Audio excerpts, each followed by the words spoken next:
자, 여러분들과 함께 요한복음 9장 1절부터 12절까지의 말씀을 살펴보겠습니다.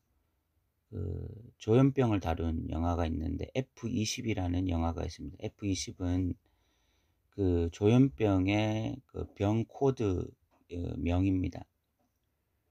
이 조현병에 걸린 그 아들을 둔 어머니가 자신의 그 아들이 뭐 서울대학생이고 유학생이고 이런 식으로 굉장히, 서울대학생은 맞는데 조현병이라는 것을 숨기고 뭐 자신의 아들이 얼마나 훌륭한지 대단한지 뭐 이런 이야기들을 주변 이웃 사람들에게 늘 하고 다닙니다. 그래서 주변 이웃 사람들이 그 아들에 대해서 굉장히 호감을 가지고 높게 평가하는 중에, 사실은 그 아들이 이제 조현병이었고 같은 조현병에 걸렸던 그 아들을 둔 어머니가 그 동네로 이사를 오게 됩니다. 그러면서 이제 문제가 발생하기 시작하는 거죠. 왜냐하면 철저하게 자신의 아들이 조현병이라는 것을 숨기고 과장되게 자신의 아들을 칭찬하고 있었는데, 그 새로 이사 온 조현병을 둔 그 어머니가 이 여자를 아는 거예요. 그러면서 이제 이 곧 자신의 아들이 조현병이라는 것이 주변 이웃들에게 드러날까 봐, 들통날까 봐, 그 때문에 이 여자가 이제 전전긍긍하면서 사건이 진행되는데, 그런데 이 이사 온 여자의 아들이 조현병이라는 것은 그 이웃 사람들이 그 커뮤니티를 통해서 다 알게 되었습니다. 뭐 그러면서 이웃 주민들이 조현병에 걸린 이 아들에 대해서 편견을 가지고 무슨 사건이 터지면 뭐 이 아들이 한 것이다 이런 식으로 오해를 하면서 사건들이 계속 진행되어지는 그런 내용의 영화가 F20이라는 영화입니다. 한 사람이 어떤 병에 걸리고 그 병에 대한 편견이 있을 때에 그 병 자체로 인한 고통도 있지만 그 편견이 얼마나 무서운지를 잘 보여주는 그런 영화가 바로 F20이라는 영화입니다. 참 그런 것 같습니다. 우리가 어떤 질병에 걸리잖아요. 그 질병에 걸리면 질병 자체로 인해서도 굉장히 힘이 듭니다. 그런데 그 질병이 왜 왔을까? 내가 천벌을 받은 것일까? 정말 뭐 하나님께서 나를 저주하신 것일까? 나를 버리신 것일까? 뭐 그런 생각을 하면 뭐 괴로움이 두 배고, 거기다가 사람들의 어떤 편견, 그 편견된 시선을 마주하게 되면 너무너무 힘든 것이죠, 이게. 정말 삶이 너무나 고통스럽고, 유약한 사람들은 정말 스스로 생명을 버릴 수도 있는 그런 상황인 것입니다. 오늘 본문에 나오는 이 맹인도 마찬가지입니다. 이 사람은 태어날 때부터 맹인이었습니다. 그러니까 얼마나 힘든 삶을 살아왔겠습니까? 뭐 우리가 이 사람의 어떤 삶의 히스토리를 모르지만, 그러나 뭐 뻔한 것이죠. 너무 보지 못하는 이 질병으로 인해서 너무 힘든 삶을 살아왔을 것입니다. 그런데 사회적 편견이 더 무서운 거예요. 2절에 보면 제자들이 물어 이르되 랍비여, 이 사람이 맹인으로 난 것이 누구의 죄로 인함이니까? 자기이니까 그의 부모인가? 이 질문을 보면은 그 당시 사람들이 이 맹인에 대해서, 질병에 걸린 사람들에 대해서 어떤 생각을 가지고 있었는지가 정확하게 드러나고 있습니다. 일단 무조건 놓고 이 질병에 걸렸다고 하는 것은 죄로 인한 것이다 라는 확신을 가지고 있었다는 것입니다. 죄인데 누구의 죄 때문이냐? 자기냐 부모의 죄냐? 자기 아니면 부모의 죄 때문에 이 맹인이 되었다는 거죠. 이런 편견이 그 사회를 지배하고 있었습니다. 질병에 걸린 사람들은 안 봐도 뻔한 것입니다. 다 죄 때문인 거예요. 그러면 그 질병에 걸려있는 당사자들의 심정이 어떻겠습니까? 맹인으로 살아가는 것 자체가 고통이에요. 앞을 보지 못하니까 얼마나 불편합니까? 그런데 그 앞을 보지 못해서 불편한 그런 상황, 그래서 굉장히 그 질병으로 인해서 고통하는 상황 속에서 사회적 편견이 더 무서운 겁니다. 사회가 이 사람을 죄인으로 그냥 낙인 찍어 버리는 거예요. 네가 그런 질병에 걸려 있는 이유, 그래서 힘들게 살아가는 이유는 너가 죄인이기 때문이다. 이렇게 말을 하는 거죠. 아니 그런데 태어나기 전에 맹인이 된 사람인데 도대체 얼마나 악한 죄를 지어서 이렇게 맹인이 될 수 있었겠습니까? 그럼에도 불구하고 사회가 주는 편견, 이런 것으로 인해서 이 맹인은 뭐 우리가 그 사람의 삶을 다 알지 못하고 그 사람의 마음을 다 알지 못하지만, 그러나 우리가 짐작할 수 있는 것은 참 삶이 아니었겠다.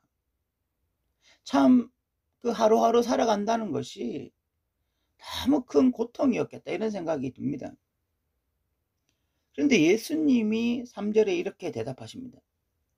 예수께서 대답하시되 이 사람이나 그 부모의 죄로 인한 것이 아니라 그에게서 하나님이 하시는 일을 나타내고자 하심이라. 이 말씀 자체가 얼마나 이 사람에게 위로가 되었을까요? 이 사람의 죄 때문도 아니고 아버지의 죄 때문도 아니라 이 사람은 지금 하나님의 일을 나타내는 사람이다. 개념이 완전히 다르잖아요. 이 사람에게 얼마나 소망이 되었을까요? 쓸모없어 보이고 아무것도 아닌 존재처럼 보이고 죄인이라서 참 비참한 자처럼 보이는 스스로에게 너가 그런 비참한 자가 아니라 쓸모없는 자가 아니라 하나님의 이 일을 위한 존귀한 자라, 이렇게 예수님이 말씀하시는 거니까 이 사람에게 얼마나 큰 위로와 소망이 되었겠습니까? 그런데 예수님께서 실질적으로 이 사람의 눈을 뜨게 하십니다. 실제로 보면 이르시되 실로암 못에 가서 씻으라 하시니 실로암은 번역하면 보냄을 받았다는 뜻이라 이에 가서 씻고 밝은 눈으로 왔더라. 이 사람은 실질적으로 눈이 띄어지는 그런 은혜를 경험했습니다. 이것은 이제 9장 이후의 내용들을 보시면 큰 이슈가 되어져서 정말 예수가 누구신지를 더 분명하게 드러내는 하나의 사건이 되었습니다. 그 예수가 누구신지를 분명하게 드러내는 하나의 사건에 이 사람이 존귀하게 쓰임을 받았던 것입니다. 이 사람도 알지 못했고 그 당시 사회도 알지 못했습니다. 이 사람은 가장 쓸모없는 자였습니다. 죄인이었습니다. 그런데 예수님이 오셔서 죄인 아니다, 하나님의 일을 위해 존귀하게 쓰임받을 자다, 그리고 실질적으로 예수를 드러내는 존귀한 자로 쓰임을 받은 것입니다. 성명이 시인이라고 있는데 이 시인이 공평하신 하나님이라는 그런 노래를 만들었습니다. 이 시인은 태어날 때 뇌성마비였습니다. 이 시인이 얼마나 고통하고 괴로워하고 그러면서 차라리 자기를 죽여달라고 하나님 앞에 몸부림치고 했던 그 시인이 어느 순간 깨달았습니다. 나 가진 재물도 없고 뭐 남들처럼 걷지도 못하고 제대로 뭐 행동하지도 못하지만, 그러나 나 남이 알지 못하는 것 알게 하셨네. 나 남이 못 본 것을 보았고 나 남이 듣지 못한 음성 들었다. 그러면서 이 시인이 고백합니다. 공평하신 하나님. 이 여인은 그 뇌성마비로 인해서 몸이 불편했지만 실질적으로 이 여인은 누구보다도 진리를 알게 되었고, 그래서 누구보다도 건강한 사람보다도 더 존귀하게 하나님 앞에 쓰임받는 자, 하나님을 찬양하는 자, 이 여인을 통해서 정말 하나님을 드러내는 귀한 역할을 하였습니다. 누군가는 뇌성마비로 태어나서 참 저주받은 인생이다, 쓸모없는 인생이다 라고 말을 했겠지만 이 여인보다 더 가치 있는 인생이 없습니다. 여러분, 오늘날 우리는 어떨까요?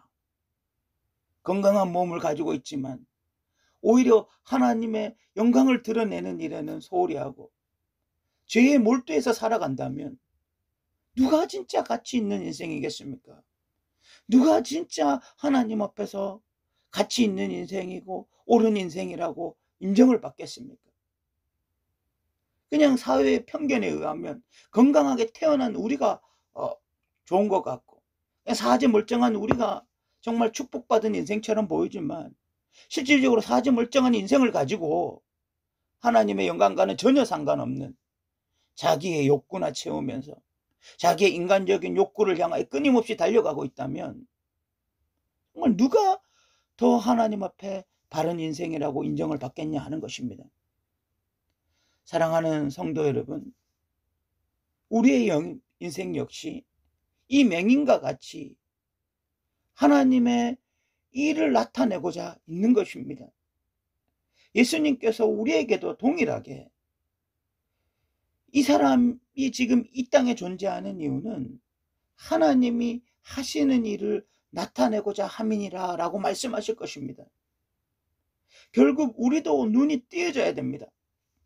이 맹인의 육신의 눈이 띄어졌던 것처럼 결국 우리의 영적인 눈도 띄어져야 됩니다. 그래서 하나님의 일을 나타내는 믿음의 사람이 되어야 됩니다. 그 인생만이 가치 있는 인생입니다. 육신이 멀쩡하기 때문에 가치 있는 인생이 아니라 우리는 남들과 다르게 정상인으로 태어났기 때문에 가치 있는 인생이 아니라 장애인이라 할지라도 그 사람이 진짜 하나님의 뜻을 이루어 간다면 그 사람이 가장 가치 있는 인생이고, 정말 정상적으로 살아간다 할지라도 정말 바르게 하나님의 뜻을 이루지 못한다면 그 인생은 가치 없는 인생으로 전락하는 것입니다. 우리 역시 이 땅에 이유 없이 태어나지 않았습니다. 하나님이 하시는 일을 나타내고자 이 땅에 존재하고 있는 것입니다. 맹인이 눈을 떴듯이 우리의 영적인 눈이 온전히 떼어져서 이 마지막 시대에 하나님이 하시는 일을 드러내는 믿음의 사람들 되시기 바랍니다. 오늘도 들어주셔서 감사합니다.